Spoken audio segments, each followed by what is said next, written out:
கடகராசி நேயர்களே, இந்த மாதம் பெரும்பாலும் சாதகமாக இருக்கும். ஆனால் சில விஷயங்களில் எச்சரிக்கை அவசியம்.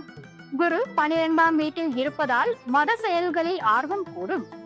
சனி 9ஆம் வீட்டில் இருப்பதால் பயணங்கள் அதிகம் இருக்கும். அவற்றில் முன்னெச்சரிக்கை தேவை. சூரியன், புதன், கேது 2ஆம் வீட்டில் இருப்பதால் கடுமையான வார்த்தைகள் தவிர்க்கப்பட வேண்டும். வேலை செய்பவர்களுக்கு முன்னேற்ற வாய்ப்புகள் கிடைக்கும். கடின உழைப்பின் பலன்கள் உறுதி. வியாபாரத்தில் லாபமும் புதிய தொடர்புகளும் உருவாகும். காதல் மற்றும் திருமண வாழ்க்கை இனிமையாக இருக்கும்.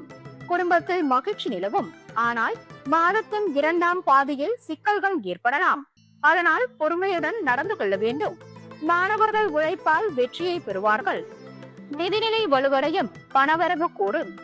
உடல் நலனை வயிற்று பிரச்சனைகள், கொலஸ்ட்ரால் பாதிப்பு வர வாய்ப்பு உள்ளது. எனவே சத்தான உணவு அவசியம். தெய்வ வழிபாட்டில் சந்திர பகவானின் மந்திரத்தை ஜெபிப்பது நல்ல பலன் தரும்.